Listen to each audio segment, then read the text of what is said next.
Ladies and gentlemen, boys and girls, welcome back to another Sporting160EN podcast 119. Talking about yet another Cup Sporting one feels feels too good nowadays to come onto the pod. We went weeks without or months, years without a trophy. Now we're just getting them easy peasy. But anyways, go straight to the panel. Starting off with my man Christian. Christian, what's good, bro? Yeah, man. I before the game, I was just sitting there, thinking about the Supertaça, like what recent Supertaças have meant. Like the two most recent that come to mind was the one that I was at, which preceded the 15-16 season, I believe, with Jorge Jesus. That was his first official game. Teo Gutierrez got the winner in the Algarve. Great game. And that preceded what would be a pretty good season. It didn't end the way we wanted it to, but by all accounts, it could have been a lot worse, right?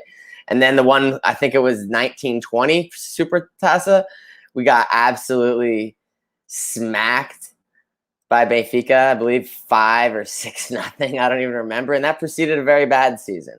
So hopefully winning this Supertaça, speaks to the good season that's about to come ahead. That's my wisdom. Facts. I agree. You said 1920. Do you mean 2020 or 2019? I mean 2019/20 season. I think that's because it wasn't the year. It wasn't last year. It was the year before that. It was 18-19, wasn't it? Or was it 18-19? I think it was Bruno Fernandes' last game, maybe. I can't remember now.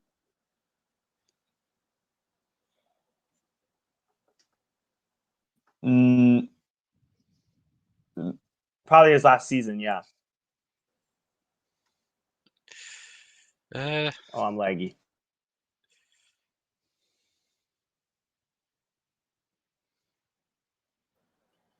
Am I back? I think you're lagging a little bit, Denny. I think you're back now, but you were lagging.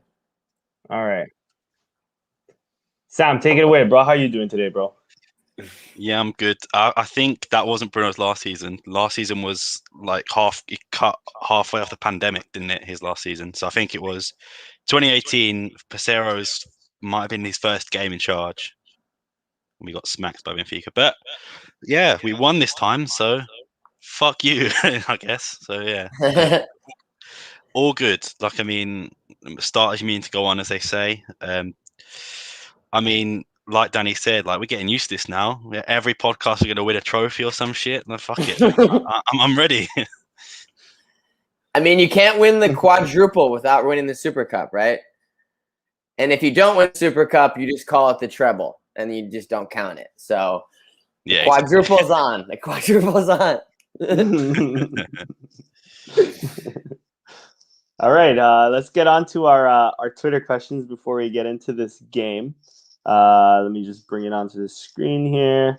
Starting off with Miguel Muratu, who asks, will we have a good UCL campaign, and what other additions to the team do you guys reckon we need? I'll ask both of you guys that question, but I'll start off with you, Sam. To be honest, I don't see the UCL going too well for us. I said it before, I'll take third place in the UCL going to Europa League. We're pot 1, but pot 2 and pot 3 are still full of those giant teams and great teams. You have to remember, just because we're in pot 1, it's not guaranteed position through. In terms of signings, I think maybe a backup striker, and that's really about it. It's maybe a centre back, but if we've got Jose Marsa and B team to make a few like impact subs or starting a few Taça da Liga, Taça da Portugal games, then that's fine by me. But maybe just a backup striker and backup centre back for me. Yeah. How about you, Chris? Yeah, Sam nailed it as far as like UCL. Looking ahead to it. It's really going to depend on how lucky we get in the draw, because a lot of the teams that, for example, Lille is in pot 1, which means PSG is a potential opposition that we could get. Like there's always the English teams that are always a threat. There's going to be whoever comes. I mean, you're assuming that the 4th place team will win the playoff, and then they'll be in pot 4, and it's not easy to catch an English team, or it's totally going to depend on what happens.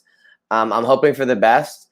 I guess pot 1 it increases our odds of avoiding some, but the normal ones, Juventus is another example of a team that's going to be in pot 3 or 4 probably. Who fucking knows? I don't want to play Ronaldo in the Champions League. I don't care how old he is or how bad Juventus is. It's just not ideal, So yeah, it'll totally depend on that. And then I mean, with the offloading of Pedro Marques, I say that and depth up top is the number one priority. You could probably, I agree, center back would be nice, but if we can't sign one, I think that we can kind of hack it with Neto and maybe some of the B team players. Should we need to go that far for now? Bring back Ilori if we need. Bring back Ilori. He's been training. He's in the gym. He's fresh. Legs are fresh. He can come in at any moment and be your sixth center back. Yeah, for real. Next question comes in from our boy Abdallah. He asks, with Ugarte arrival, do we have enough depth to compete in the league and make a good European run? So in the same sort of vein, what do you think, Chris? I guess I'm gonna rephrase the question back. Would you guys prefer to go through a group in second place, for example, but get out of the group and then play a very hard team in the round of 16?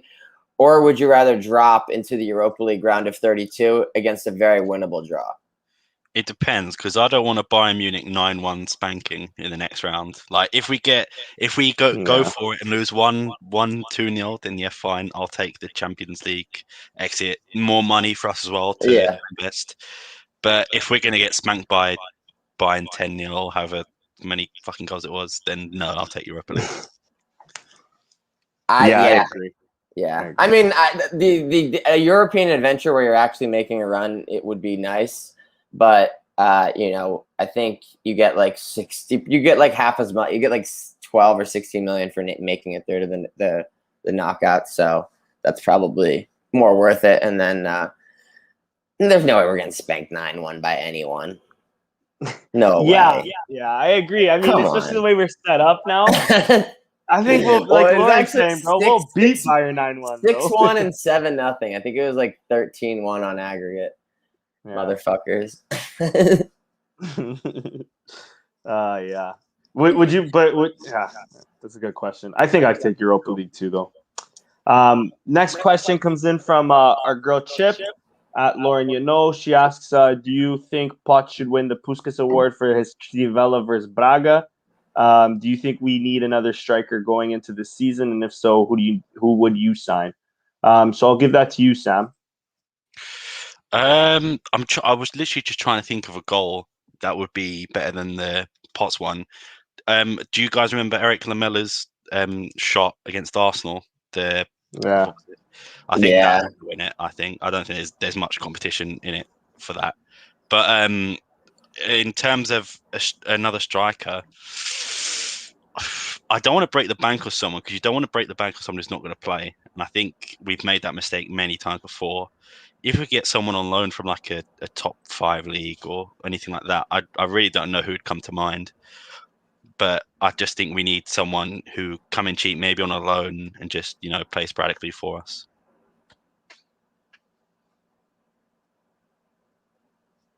Yeah, honestly, I think I said it this last podcast. Nelson Oliveira, like freezing him out is only going to deteriorate his. Yeah, Sporag too. I think Nelson Oliveira like a Fulham or something. I could be wrong. Yeah, some shit. He's like a random men's pipeline guy. I'm just trying to think of like random like. I think Nelson Oliveira is still in Greece with AEK or wherever he's. Yes. Okay. Yep. But I think he's in an expiring deal, so maybe we can maneuver it. Sporad, he's doing yoga. He's chilling with his dogs. I mean, the man's ready to go, dude. He's ready to go. Bro, but what I'm saying about Sporad, like if we play him, okay, maybe his value will go lower. I'm not saying that's not a possibility, but it's the same thing as if we keep him on the bench, right? The value's tanked. It already happened. It's a past tense event. I guess it can only go up. But it can only break that's even. What I'm saying. If we play him and he starts doing well, at least maybe in January we can ship him off for like 6-7 million instead of the 4 million we're struggling to get. I saw far and at least outlet linking recuperate him. most of it. I saw far and outlet. I don't know how legit it was. I don't even know if it was a foreign outlet. It was just it was like in Slovakian, so it was just a foreign tweet, linking him to Slaven Bratislava. So it's like if he's going back there, what are they paying? Like 1.5 mil a loan, and then a clause that they won't activate. Like, just ass. I feel like it'll be one of them Mossier situations where he'll get loaned out and he'll do well, and then we'll still somehow sell him for literally just like a tiny bit more, or like. But how are they going to pay? I feel like he was like their biggest sale of all time, and they're gonna like buy him back for the same amount. Like, nah, no way. Seems like inexplicable, Yeah. Yeah, true. He needs to go on loan to like the championship or some shit. I mean, like one of the French league, or like somewhere where they can like actually buy him if they wanted to for the amount that Sporting wants. Facts. I seen a tweet today saying 4 million plus 500,000 on objectives. I just can't remember what team it was, but I feel like it was a Greek team. Turkish. I think it was Feyenoord and Besiktas were the two. Feyenoord bid or Feyenoord bid 4 mil, I think, or something like that, right? Yeah. I mean, I guess at this point you take it, but like I'm saying, if you're not playing him, his value's not going to get any higher, right? Yeah.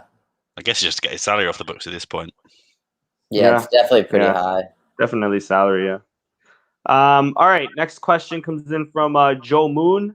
Any B team players you think could have a breakout season and transition into the first team? Take it away, Chris. I guess like definitely Jose Marça is one to watch for sure. I mean, I'm watching the goalkeeper. I'm assuming Diego Calais, I think his name has been the third goalie. So I'm assuming he's going to start for the B team, right? Like, I'm assuming that means he's passed multiple others. Anthony Walker, for example, like in the depth chart. Like, if I just feel like Max, I don't necessarily know if Max is going to be leaving, but like I don't know if they think that he's a long-term solution. I definitely think that they don't think that he is. So I think like Diego Calais, and I don't even know what they really think about Andre Paulo either. It feels like he's just kind of he's quite old in like a weird limbo. I don't really understand he's not that young. I don't think he's like 27, 6 maybe. It's like I don't 23, 24, oh, really? But beat him. It's like if you pretty much want to be like between the age of 17 and 21. I don't actually know what the plan is with him and what they actually think of him. And like I don't know, like are you guys comfortable with him being the primary backup? I've never seen him, to be fair. It's just like it seems like kind of weird. But I see Andre Paulo there a lot. Didn't we sign Stalin in January of 2017? I believe so. Because this exact thing happened. We went into this season like I don't unprepared. think so. No? I think he was one that correct me if I'm wrong. I think he came. Oh, he was a free transfer. He was purchased in January, but because of the Bosman rule, he joined in the summer. It was a free transfer, but we agreed in January. He actually joined in the summer.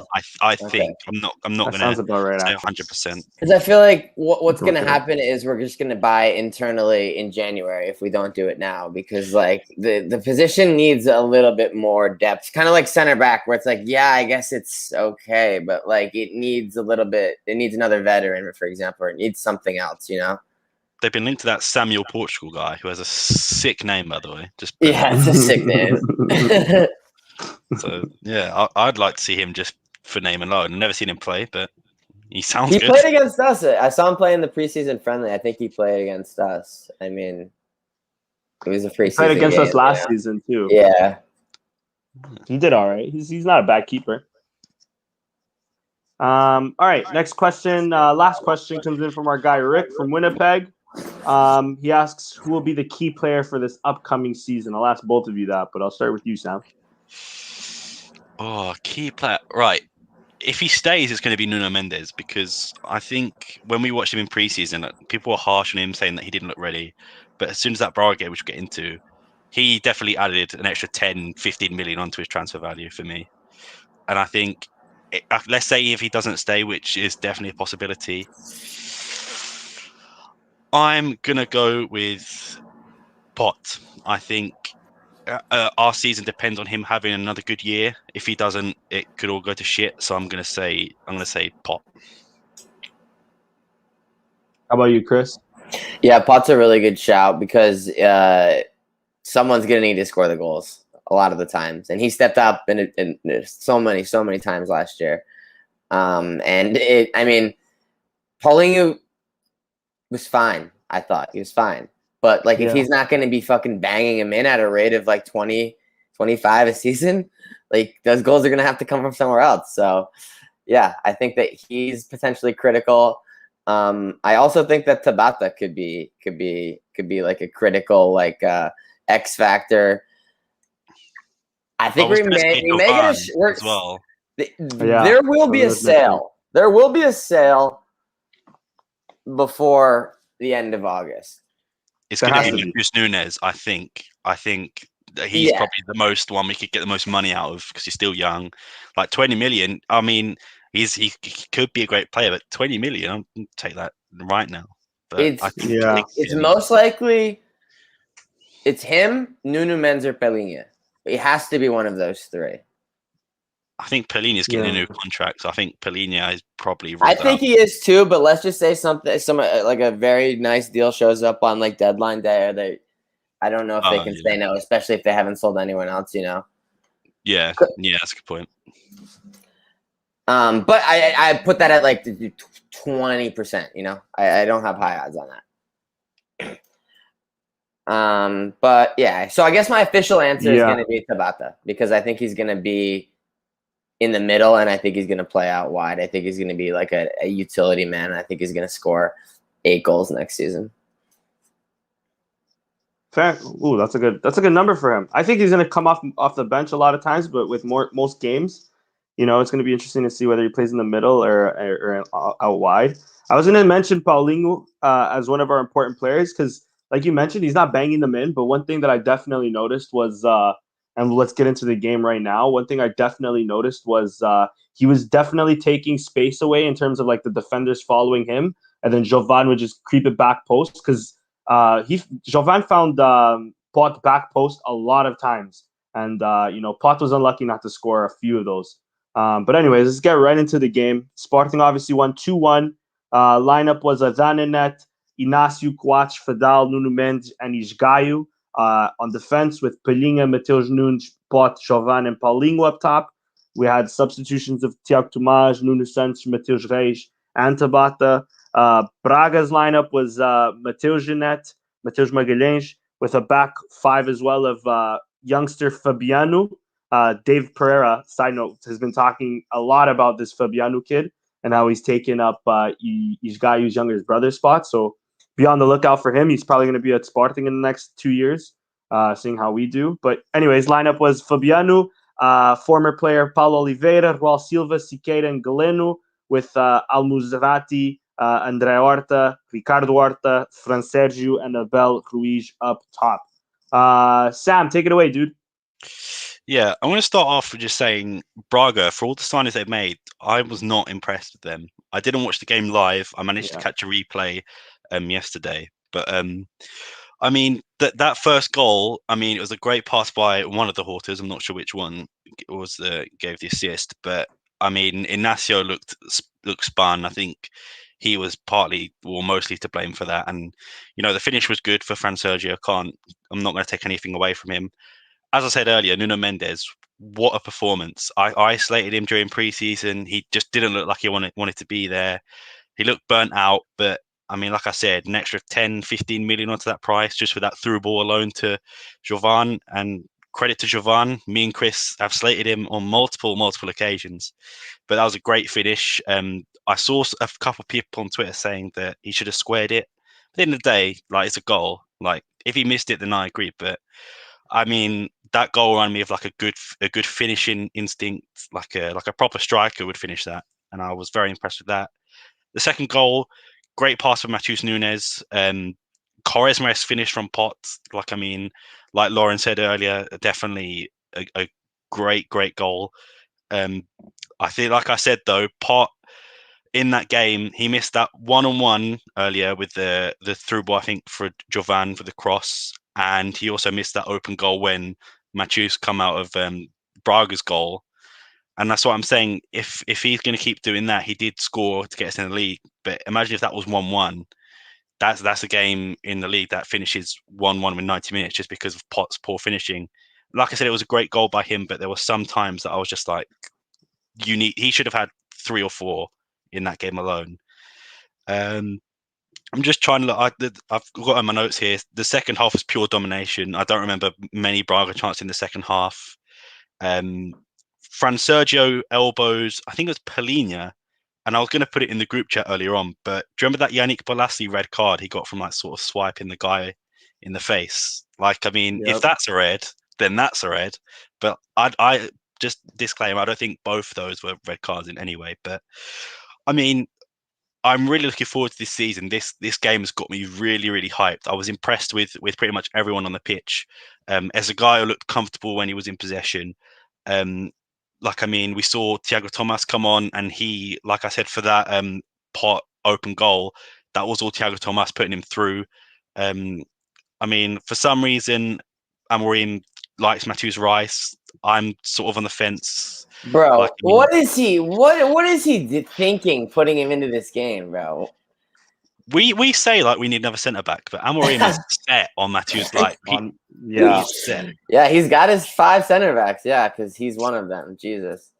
Yeah, it's just I don't know. And Paulinho, I think I agree with everyone saying that he's good hold-up play, but there was that one chance where he was through on goal, and he sort of did go over easily. No foul given. Deservedly, I think it was a bit easy to go down. But like I said, this game's got me really excited for pre-season. We didn't even see, for the main season, but didn't even see Vinagre. Obviously, Ugarte's coming in. I'm excited if we play like that every game, which we won't because of like Champions League and everything. But I really am excited. So yeah, congrats on the boys on another silverware. Hopefully, it's the first of many this season. I want 3 titles at least this season, but I'll settle for 2. I'll settle for 2, as long as one of them is a league title. But yeah, I'm really impressed with the performance. You already got 2, bro. We have the Cinco Violinos and now the Supertaça, bro. Bro, we want our own participation trophy. That's essentially what it is. Anyways, take it away, Chris. Yeah, I agree with everything Sam said. Outside of like the first 20 minutes or so, that's when Braga was the most dangerous, and really after that, the chances were very very few and far between. And like Sam said, the second half just complete domination. It's a great game. It's a team performance. I liked so many individual performances. I still am kind of sussed out. The only one, honestly, who sussed me out the most out of all of them is Fidal, and he's the one that has sussed me out the entire preseason. He was probably the only one who I was like, uh-oh. Other than he takes him out and puts Mateus Reis in. So, I guess, honestly, it got worse after that. So, geez. I'm on the same boat with you and Fidal. I only wonder if how much of that has to do with his injury, like him coming back. I think he'll figure it out eventually. Like he played at a very high level for a lot of last season. He had his moments last season, so I guess that's kind of what you get with him. But he needs to be better than he's been recently. Let's just say that. Yeah. He needs to up his baseline more. Outside backs, as Gayu, I don't think any of us ever doubted anything about Gayu as a player. The only concerns we have are with the deal itself and the deal and who we're doing the deal with. I don't think anyone had any question. We've seen him. We've played him so many times now. We've seen him be in the league for 4 years now. Had like 3 very solid years with Braga, becoming their captain. Like he's excellent. You know, he can. You know, we have two incredibly high level outside backs for the right side. I'll say that much. You know, Mateus Nunes, I thought he had a great game. Got an assist, and just overall had a great game. Palhinha. You know, that's his baseline. Just a solid game. Pot, you know, got the winning goal. It's a banger. But like Sam said, missed a lot of chances. And another one that I thought of, in addition to the other chances that you said that he missed, the one in the first half, the cross. He's unmarked at the back post, and he volleys it right into the He keeper. literally just needs to put it anywhere else but where he put it, and it's a goal. Yeah. Like, even like a tiny bit to the right, to the left, whatever. But he went straight at. I think he could have easily had a hat trick in this game. But in the end, he did what he needed to do. He got us to the goal. He probably finished the hardest chance out of all of the chances that he missed. So we'll just need to get that percentage up, because my guy Potts, like, the joke was with like goal point was like his expected goals to goal ratio is insane. So he went back down to earth a little bit by missing like 3 flagrant chances, but his efficiency will rise. I trust Pop. Oh, and I guess the man, I touch on the man himself, the controversial man, Paulinho. I think it's a decent Paulinho game. Like Danny said, he's stretching the defense. He's holding the ball up. He's putting himself in dangerous areas. You know, like if Jovan squares it, it's to him, right? And then, you know, it's a Paulinho goal instead. So maybe, are we talking about this differently? If he has a tap in, is that 4.5 all of a sudden like a 5.6 because of the Jovan decision? You know, so it's not the worst. I think the goals will come because I think he's been putting himself in decent areas. And I think that the previous game was evidence of that. I don't think he's as out of form as he was at the end of last season. Despite the numbers potentially looking similar, I do think he's playing better. And I think he'll continue to keep playing better, hopefully. Yeah, I agree. Only other thing I'll mention that has nothing to, well, 2 things. One, Mateus Nunes, I should say. That free kick, I celebrated because I thought it was a goal. Oh, that was great. The sneak attack. Great. Low-key. Yeah. The fact that we now see Nunes can strike those, we just look threatening on another level now. And then Mateus Nunes, I mean, I don't know about you guys. I was over here crying a little bit because João Mario chose Benfica. After that game, I do not care. I think Mateus Nunes, I know it's just one game, but Mateus Nunes looked everything João Mario did last season and then some. You know, cool, calm, and collective on the ball, organizes play going forward. But then the other thing that Mateus Nunes did against Braga that João Mario didn't do last season was he actually pushes play forward, and he actually provides something for us a lot more offensively. If he does leave, it's gonna be a shame, because as much as I like Bragança, I think Mateus Nunes offers us something different that Bragança that needs to be discussed. Bragança is in a tracksuit for this game. He's not even on the bench. Exactly. And it seems like Ruben Amorim is preferring Tabata in the midfield over Bragança, which I don't know if I entirely agree with, but I guess it just then Ugarte coming in as well, sort of like bumps him down another one. Yeah, it seemed like Bragança maybe could have an outside chance at starting, but I would say that there's a 1% chance that he starts. For example, on Friday against Vizela, there's a 5% chance. Yeah, no way. Starts. Unless Mateus Nunes is literally sold tomorrow. Exactly. That's the only thing that can happen, I think. If Tabata, because we've got, like, I mean, I've been harsh on Thiago Thomas in the past and our wingers especially, but it's a new season, new slate, whatever.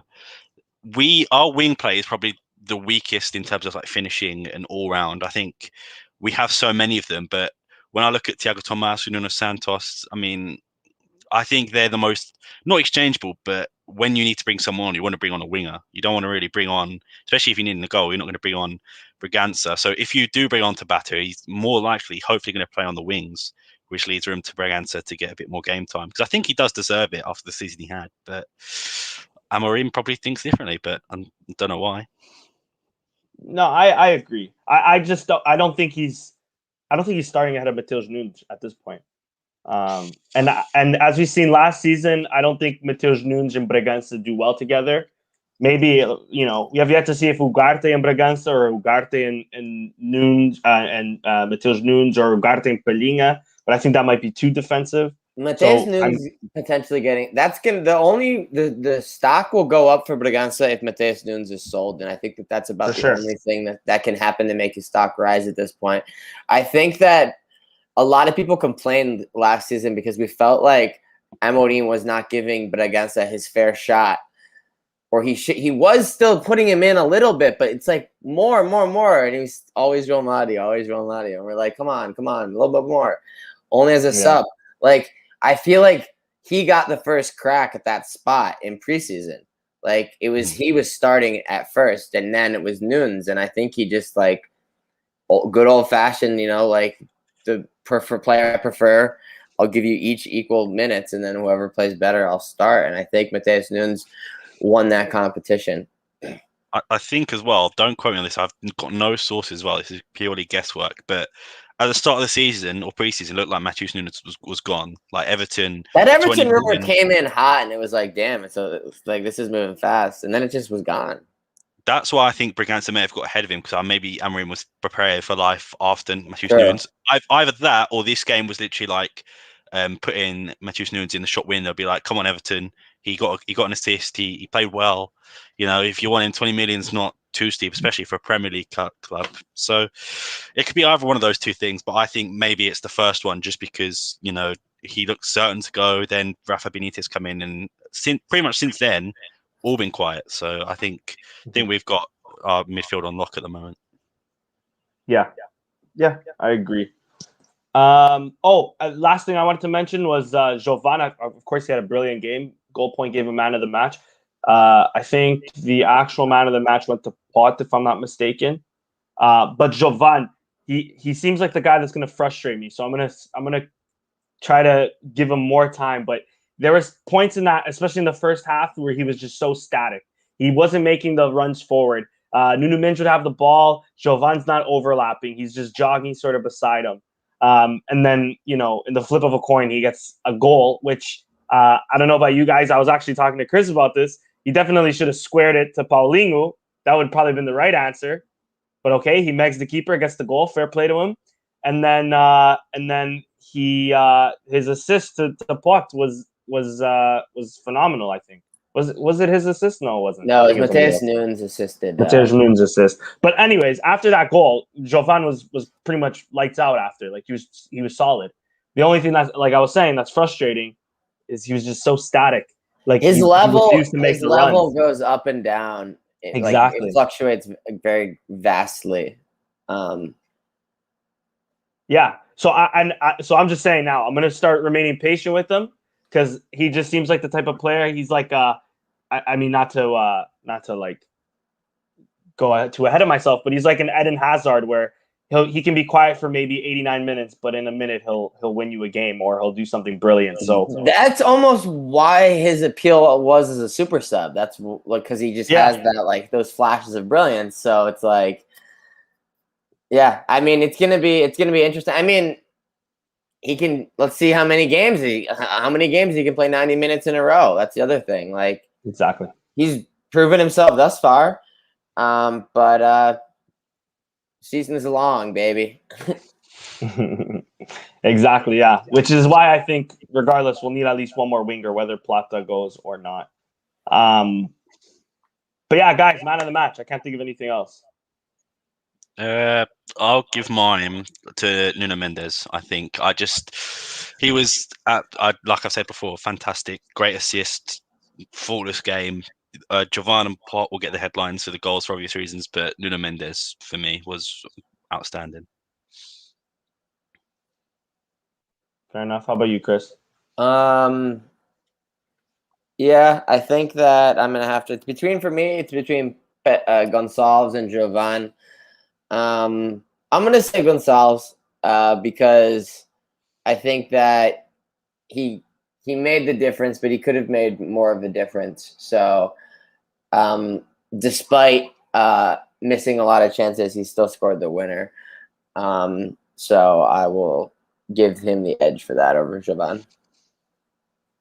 Yeah, I'm actually going to agree with Sam. I think Nuno Mendes is my man of the match. He was lights out. I mean, I said it. I don't know how somebody hasn't spent 70 million on him yet. That's ridiculous to me. He's like one of the best young left backs in the world currently. Makes no sense. Let's go on to I guess transfer rumors.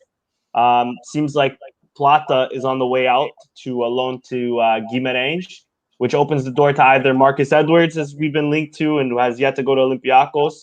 My Tejan Buchanan from Canada. And there was another name that seems like they're going to Club Brugge now, so let's forget about that. What do you guys make of one Plata leaving and then the two possible substitutes for him? I feel like Plata leaving is a predictable outcome. It feels like he hasn't really counted for Amorim ever. He's been on the bench sometimes, and he kind of was using him a little bit at the end. But it feels like Plata's never really counted for Amorim. So, yeah, I guess if he gets minutes there, then it's not going to be the worst thing in the world for Sporting. But I'm not going to lie. I don't even know how consistently he's going to get minutes there, especially if Edwards doesn't leave.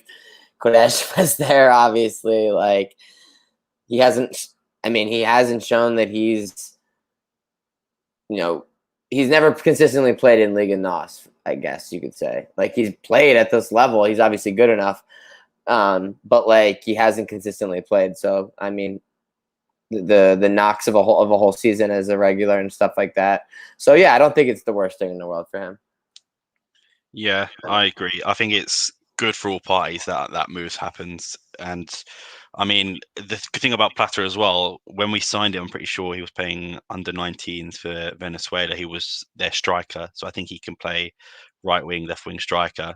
So I think, I don't know, if it brings Edwards in, I've been the strong Marcus Edwards supporter. Depending on the price, I think yeah, go for it. But I think this is a really good move for Plata, and he needs to take it and give it like 100%. Because if not, then I think probably if this move is unsuccessful and he ends up being a bench player, then I think he's gonna not be a Sporting player for much longer. Unfortunately, there's only so much time you can give a player that age. He's getting sold to Newell's old boys. Yeah. The thing is, Plata, I'm still thinking. Okay, anyways, the thing is with Plata, I like the fact that he's going to Guimarães. I was going to say similar to what Lauren's saying right now, is that it seems like if he does go to Guimarães, maybe Marcus Edwards is going to come here, just because it might be on some sort of deal like that. But the fact that there's no option to buy has me thinking otherwise, that Edwards might end up going to Olympiacos. If these Tejan Buchanan rumors are true, and we do end up getting him, let me just say, I think he's a solid player. Like, I've seen him play this last month for Canada, and I've been seeing him play for New England. This guy's a versatile winger who's been playing wing back currently.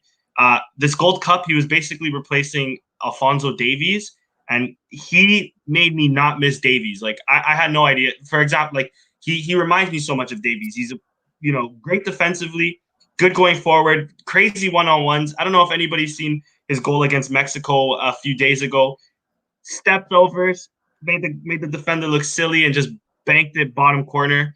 I think he's what Amorim is looking for Plata to be, because we seen last season Amorim play Plata as a right wing back, and I think Tejan has shown that he can even play as a right wing back if need be. But of course, higher up the pitch, even better. So I don't know how true these rumors are, and I think if they are true, he might be a better option to Edwards, or a cheaper option to Edwards.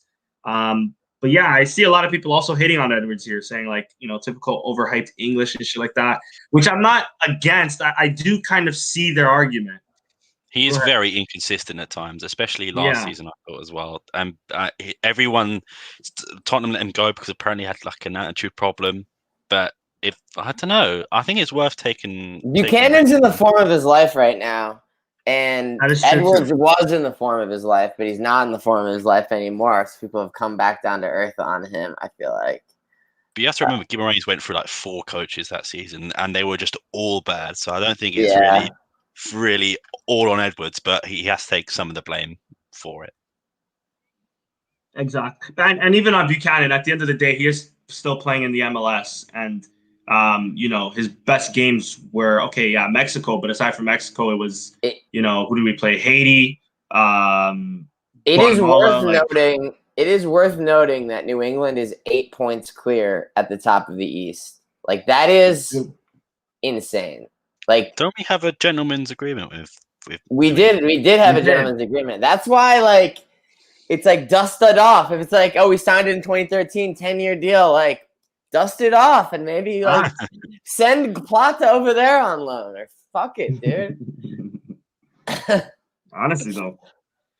But I was also seeing something Bruce Arenas was saying that if he does, like, he's basically confirming the interest, but saying if he does leave, it's in January. So that might also not materialize either. Which, if we're not getting either or, we might as well keep Plata because, like we're saying, it's going to be a long season with Champions League. We need as many bodies as possible. And if Jovan is injury prone as it is, Nuno Santos did pretty good actually last season in terms of injuries, but the season before at Rio Ave, he was on and off. So we need to at least, if we're loading him, we need to get somebody in. Yeah. All right. Next one seems about to happen. We've been mentioning him a few times. Ugarte. I was expecting the picture today. Me too. But he played yesterday or the day before for Famalicão in the Taça Liga. He played on Sunday night or Sunday morning. He played. For Famalicão. Was it a friendly? No. It's one of these Taça Liga qualifying games. Mm-hmm. Apparently, it was just they were up 1-0. It was up 1-0, and I think they put him in at the end to just kind of shithouse the W, and it worked, I guess. So what do we make of him? Is it a good signing? What do we think? He's a good signing. I don't doubt any of the signings we made this year have been bad by any means. It's just the structure of the deal, like the 50% and the 40%, whatever. I mean, I know it's weird in a time where a pandemic has lost us money, but we've just made Champions League. Hopefully, we're making some sales. We just won the league. I just don't like it, and if he turns out to be a world beater, he's only 20 years old, I think. It feels like it's going to come back to bite us in the ass in like 3 years. It's like we're sacrificing, like we're living the good life. We lived the good life last year. Hopefully going to live the good life this year. But it just feels like it's going to come to a head at a certain point and we're going to get fucked by all of them at the same time. I think even next year, because the World Cup is in the winter in 2022, if Ugarte has a good season for us and he gets into the Uruguay squad, I can't claim to know much about the Uruguay midfielding situation, but it could be one of those that he has a great tournament, has a great season, and his value triples, but we only get half of it. So that's what scares me, really. And it's like with Pot, I think Famalicão said, we've tried to buy more, but they've said, "What? No. Why would they want to like sort of give away their percentage if Pot's going to go for 40, 50 million?" So I just hope it doesn't come to bite us in the ass. But if it does, just try and buy this percentage more. Like just try and get it over time, like we're doing with the batter. I think we've gone from like 10% to 20 to 40. So let's see. But I think the structure of the deal makes me nervous. Same with Vinag. I guess Vinag's going to be the same thing if he hits the amount of games. Basically, if Nuno Mendes leaves, then Vinag will play, and then as a result of him playing, we'll hit the clause, and then we'll be 50% pass holders of him as well. Then, and if this Tomás Ribeiro comes from Bulnes from Jorge Mendes, that'll be a 2 for 50. Like every deal we do now will be 50%, unless for further notice. What do we have? What percent is Paulinho? I think that might have been. I don't think that's 50, but I don't think it's 100. I think it might be like 70, maybe. I remember the Borja and Sporara were supposed to like sort of ease it, but they got rid of Borja already. Sporara's obviously gone back to us. So I don't know. I think you might be right. I think it might be sort of 70, 60 around there. Yeah. Is Esgaio? Well, we already had some of Esgaio. So we actually might have 100 because we just bought back, like, we had 30 maybe, or we had 25 or something. So we bought back what was left, I think. Even so, with this guy, I don't think he's one. I mean, he's a good player, but he's not old. He's not young, but it's just I don't see him moving for the big money. No, you know? no. I mean, that transfer should be happening like now if it was going to happen. But he's just made the move back here. So, you know. Yeah, exactly. Yeah, exactly. Just back on that Tomasz Libredo guy. What do you, if you guys know of him, what do you make of another young signing of a young center back, and more importantly, another left-footed player? I think that's like up to like 15, 16 left-footed players this season. He's also a George Mendes client as well. So I mean, And that is already. that- he has the double decker of connections. Yeah.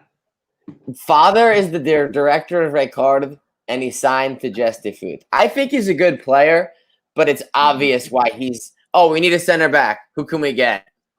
It's very clear why he was suggested. I'll say that much. Yeah, as a quick fix, but I don't doubt his ability as a player. He's 22. He's very young. He was a regular last season and sort of at the end of the season before that with Bulnes when he was 20, I guess. So, or Bulnes Sad, sorry. Don't mean to besmirch the good name of Bulnes like that. When the Bulnes Sad fucking program. So, yeah. He's obviously local too as a result. Like geographically, like there's literally doesn't even have to move, you know, like it makes sense if they're trying to grab someone in the internal market like that, you know. I would like to see us get rid of a few more centre backs that we have on the books first. You know, we spoke about Laurie earlier. We got Ivan. I can never pronounce that guy's name. Ivan Nildo, is that it?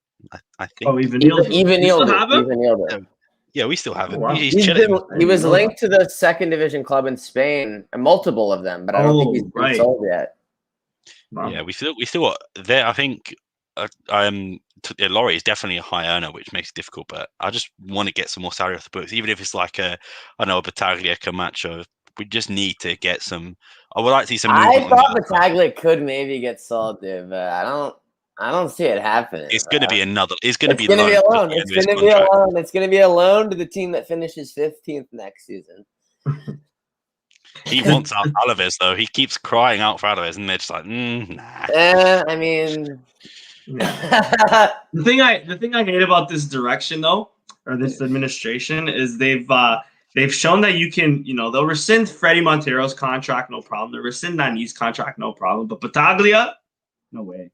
Ilori, no way. Camacho, no way. We gotta hold on to them, even if they won't sell it. Hernan, no way. Like, it's ridiculous. At least rescind their contracts. It must have been the way their contracts are structured, though. Maybe they've got like a release thing. If they get released, like a loyalty bonus, if they get released, they have to pay this certain amount. That's the only way how it sort of makes sense to me. Like Ilori, I can see having that.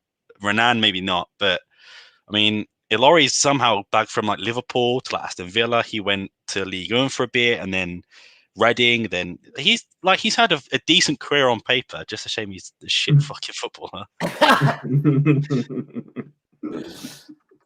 Facts though.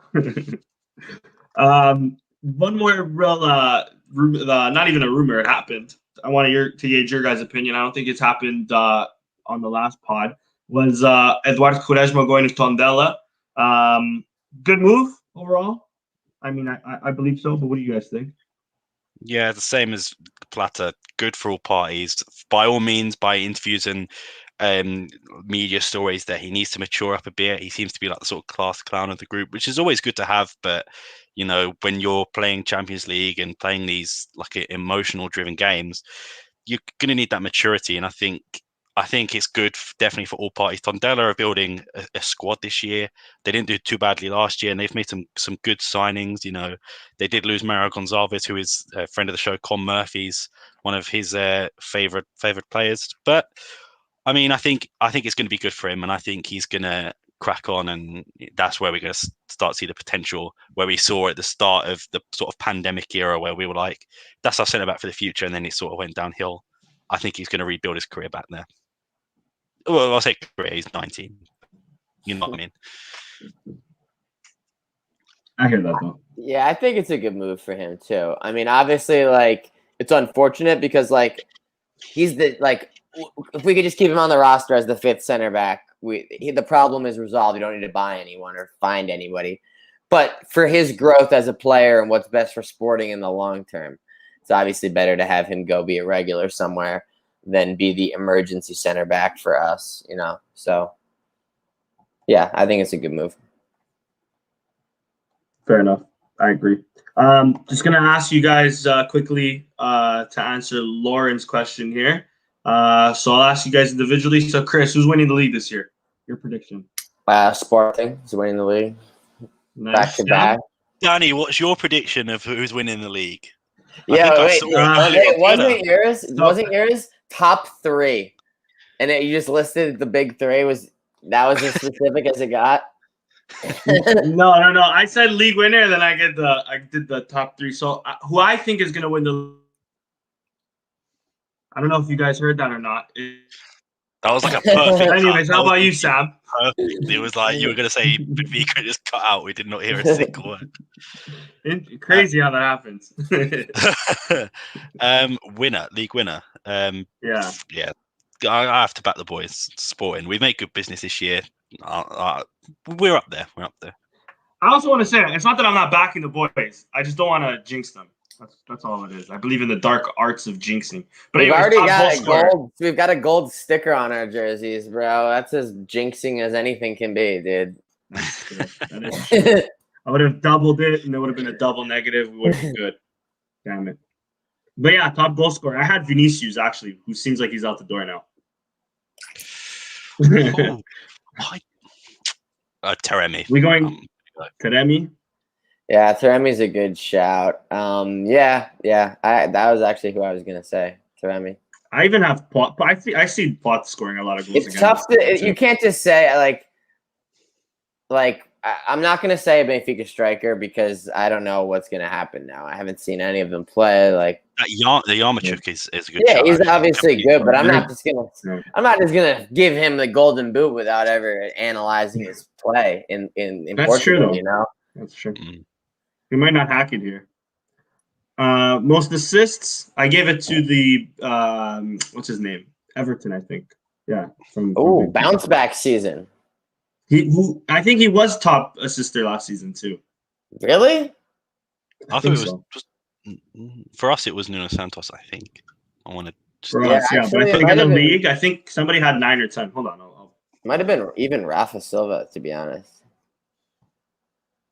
2021. Yeah, for us it was Nuno Santos with like 7, 5 of which came in like the first 8 games of the season. I feel like it was Taremi. Taremi had 11. Everton had 8. Grimaldo had 9. Darwin had 9. Ryan Gauld had 7. My guy. Chapa sister. I'm gonna say Paulinho. I like that.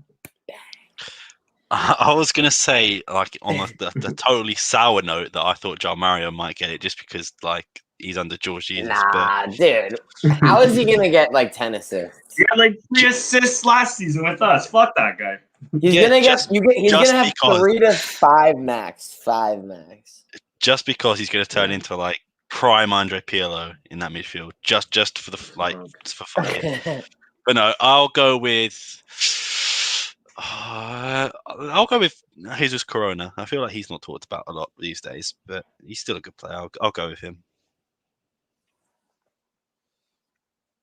That's a good shout. Surprise team. I think I had Famalicão just because they were really shit. But I think I squeezed an Estoril on there. Tondela for me. Tondela. That's a good shout. It's tough. I'm not sure about Estoril.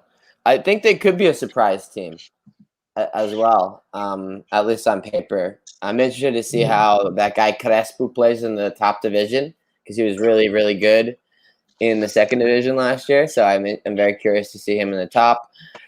And they just have like an intriguing squad. Obviously, Gerald is who's like probably going to play a decent amount. Yeah, I think Estrel's a good shout for a surprise team. I don't want to jinx it because we're literally playing them in the first game, so I don't want to like besmirch their name too much. And then watch us go and draw against them immediately in the first game, and like the first game in the top flight in like 40 years. But Vizela, I'm not really. They definitely a yo-yo contender. I'll say that much. But who knows? Facts. It could be like 14 teams in the relegation race again. You know, you never know. Again, exactly. That's what I'm saying. Last one, the bottom three, I had Belenenses, Sad, Vizela, and Roca. We can only hope, bro. We can only hope. If they get relegated, the club will get dissolved. We just need to get them relegated, and they will dissolve. I'm hoping one of two. I'm hoping either Belenenses or both Belenenses and Marítimo. But I also think if Belenenses come in like that playoff position, they'll manage to win it somehow, some way. Against Chris, I've got Vizela dead last. No jinxing. I just don't think they have the quality to stay up. But in order, I think Vizela dead last. I think Marítimo second bottom. And I want to say Belenenses, right, because I don't like them either. But I hate Famalicão. I would love Famalicão to go down just because of George Mendes, and I hate the club. I'm going to put Famalicão down there. Fuck them. They got rid of Bruno Alves. How dare they? Fuck it. His father played for the club too, man. Like it was. That's the only reason he went back, wasn't it? He was like, "Oh yeah, for my dad." I forgot about Morocco actually. But they have a solid team, I think. Do they? Do they? I think so. Have they brought in some new solid manager too? Some new bodies. Marítimo's brought in a Wolves forward, right? And they brought in was it Pondella? Was it Pondella that brought in a Wolves forward? No, I think you're. I think it's Famalicão. They brought back that Hiberto guy. Oh no, he wasn't Wolves. Never mind. He was a team in France. I think you're right, Chris. I think it was. Yeah, I think it was Tondela. I think Tondela signed a striker from Wolves on loan. Interesting. Who just signed the Japanese guy? Is that Studio? I think it was Studio. Anyways, that's a side note. I was just going to show you guys this one thing, and then we'll go on to predictions and talk about our gold medalists, or our not gold medalists, but our medal winners. Thoughts on the potential third kit? What do you think, boys? I actually really like it. I think it's so crazy, so like kind of funny, so insane, so out there that I like it. The thing that I am potentially skeptical of, because this is only a mock-up. Our home kit, black shorts. Our away kit, black shorts. This kit, as designed, naturally would probably have black shorts. I don't like. It seems crazy to have only black shorts and like not an alternative color. So this kit with maybe a white trim would maybe even look better. Like equally crazy, but like maybe with like white trim and then white shorts and white socks, maybe or green socks. I don't know. But yeah, I just feel like maybe it will just be black shorts and we'll just be only rocking black shorts no matter what. I don't really know. But yeah, I would. I mean, I'm buying that kit. Are you kidding me? Like it's a no-brainer. There was that guy in the Twitter replies the other day who said we couldn't criticize the kit because like we're not real fans or something. So, no, but we have to call Laser Verde or something. Oh yeah, that was it. Yeah. But I don't know. I'm not sure, right? Because the away kit at first. Wait, sorry to interrupt, Sam. What animal is this? Is it zebra, cheetah, leopard? Like what? It's not a lion. I'll tell you that. It's not a lion, which symbolizes a glove. Wait, I think cheetah might be circles. It might be zebra or cheetah. I don't know. If you know in the comments, let me know because I only care about lions on the Serengeti, so I'm not familiar with all the other ones. Yeah, but I was just gonna say, when the away kit first got released, I was skeptical. Having seen it played in the Five Violins trophy, I actually really liked it. It reminded me of like a vintage Borussia Dortmund kit from like the 1990s. And I mean, on first glance, you look at the kit and there's a lot going on, and it's just like Chris said, it's so similar to our other kits. I just wonder, will they even give us a third kit? Is it confirmed, or are we just going to get the Stromp as the third kit? I mean, I don't know. I want to see what they do with the Stromp as well. If we do have it, I think they can do something interesting there. Yeah, I would honestly substitute this one for just a Stromp, and we leave it at that. I actually like the away. I would rather like have this than a Stromp. Really? I would, and I agree with Sam. I do like the away kit. Yeah, Danny's wearing the Stromp. He has to. Oh, because Danny. Here's what I say. No matter what Stromp that they make us, it will not be better than the kit that you're currently wearing. Agree? We don't know that. Albeit I agree. I think that's know that. That's the best Stromp that Macron made us. There's no way a Nike template kit will be better than that Stromp with the fucking lace collar. Like, that shit's sick. Maybe next year we get 4 kits. But in our first year, if it's only 3, like, I'd give me the fucking zebra. Give me the zebra. Fair enough. That's just me, though, obviously. Fair enough. No, I respect. I'm probably in the minority of like all Sportingistas with that opinion, to be honest. I think Chris is biased because of the badge placement is actually spot on these concepts. Oh yeah, well yeah. Just imagine the logo's a little bit more towards the middle. Yeah, I was also gonna say, bro, this way looks way too perfectly centered. yeah. That's the only unrealistic part of this mock-up. All right. Let's quickly talk about our medalists. Jorge Fonseca getting bronze medal in judo, and of course Patricia Mamona hitting the 15 meters in the triple jump. Congratulations to them. I don't know if you guys know of any other athletes. I think I read a tweet yesterday that was saying 33% of the medals Portugal have won so far comes from Sporting athletes, which is pretty incredible. Not sure if you guys have any more information or any other names on what's going on. I don't know for sure, but I think there's Portuguese canoeists that still have a shot, but I don't know if those are the same canoeists that were like cut from Sporting's Olympic program. Because you guys remember when that happened? Oh yeah, what, like pandemic era? Yeah, or something. Yeah, it was like a year and a half ago they cut the canoeing. So I mean, I don't know if those are the same guys, or if they're out now and I just am like 2 days later or whatever. But definitely shout out to Fonseca and Mamona. I mean, the girl who won the triple jump from Venezuela, that shit was mad. That was insane. She's huge too. Holy. Broke the world record. Like that just, if you're taking silver behind her, like incredible, you know, you're fucking incredible still, because she's like unhumane. Even getting silver in general is like you're the top 2 in the world, but when you do like a record, it's like, okay, yeah, you can sort of be like, yeah, fair enough. And she beat the Portuguese record multiple times. Was it her record or was it someone else's? So she broke the record, and then I think within half an hour she broke it again. Which the record that she just set, She just set, yeah. Hell yeah.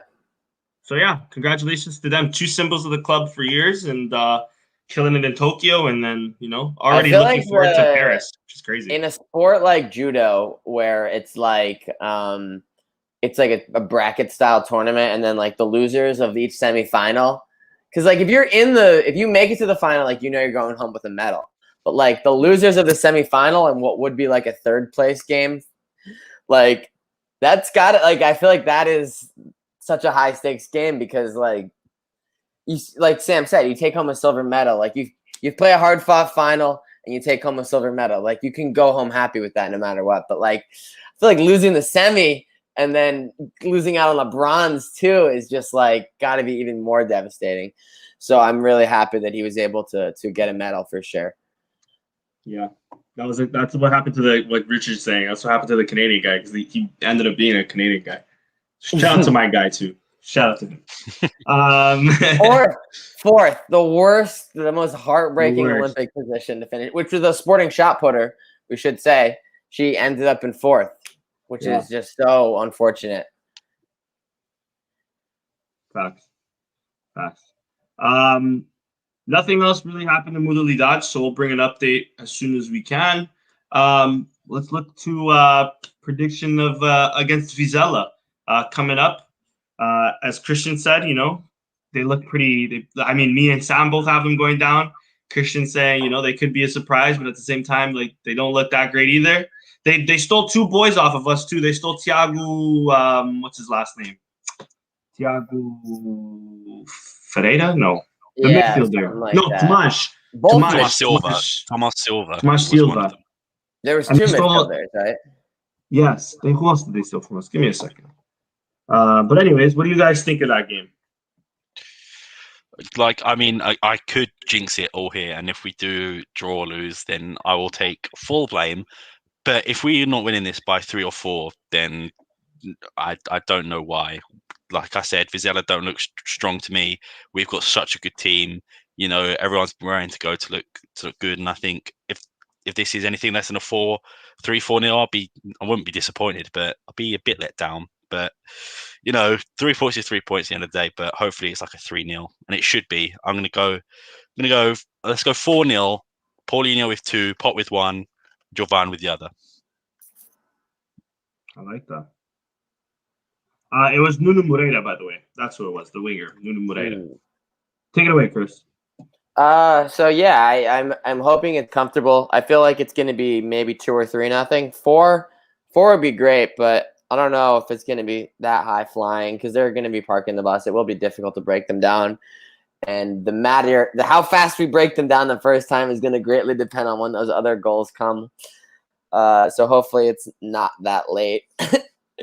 Just so then it's not one of those games where we're just like endlessly trying to score. And I remember that guy, Pedro Silva.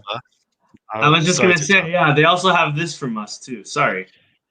Oh, yeah. I remember him. Yeah. Pedro Silva. I didn't know he was at Vizela. Yeah. I'm going to go 3-0. I'm going to go 3-0. 3-0. Yeah. They've had an underwhelming preseason.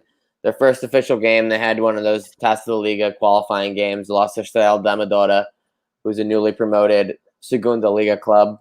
Underwhelming result, I would say, for them. I think we should be winning this game. Playing at home, we're the defending champions. We're the first game of the season. All eyes on us.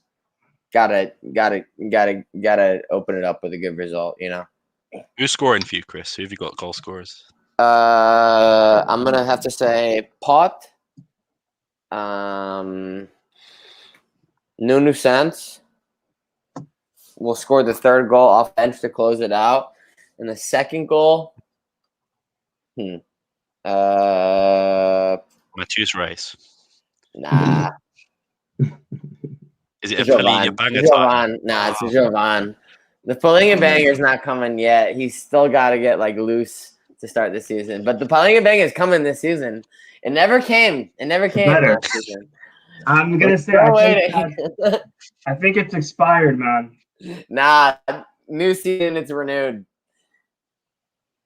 He gets a 6-month extension. He has till December to hit a banger. But yeah, I was just looking at the Vizela lineup, as you guys saw. There's some familiar names I was just looking at. We've seen obviously the Sporting boys. They have that Bruno Wilson kid that was on Braga a few years ago, or last year maybe. Claudemir, who was from Braga as well. Guilherme Schetain or whatever, however you pronounce that, another guy from Braga. I also think they have no chance. I'm just saying that. Some familiar names there. I'm gonna also go with I see us conceding. We've conceded too many goals, even in preseason and then against Braga. Albeit, it was a great goal from Braga, and he just got away from Inacio. I can't blame the kid that much. I'm gonna say a 4-1 win. Why are you so negative, Danny? Why? How's that negative? When we go in the league and we're conceding against Vizela in the first game of our title defense. It's just one goal, bro. it woke us up. It might be the same thing, but I think it's gonna be like we're gonna be winning like 3-4 nothing, and then they're gonna score. This is years of being negative, buddy. Every time I'm positive on this podcast, we lose anyways. So like Yeah, that's fair. That's fair. I'll give you that. But yeah, 2 goals from Paulinho. I'm gonna agree. A goal from Jovan and a goal from Pot. And Who's scoring for Vizela? I don't fucking know. Probably the guys who used to play for Sporting, bro. Just Tomas Silva. Okay. All right. That's the end of that pod. Game is of course on Friday, right? I think it's Friday. The curtain reasons for the league. So yeah. Only problem is with that, I won't be wearing my lucky shirt and sweater this season just because it's too hot right now. So I don't want to be the weirdo wearing a sweater at work. Hopefully we can still win these games. But anyways, you got a shit house to Christmas, dude. Nah, for you it'll get cold in like 3 weeks. So, give me a month. Exactly 3 weeks, a month. It'll be cold. It's already getting cold, bro. Like I have to already wear a sweater outside during the nighttime. Come on, bro. It's already fall. But anyways, that's been this podcast. Another great one, boys. Be sure everybody, of course, as always, follow us on Twitter, Sporting160_EN. Everything else is Sporting160EN. Yeah, man. Until next time, Viva Sporting.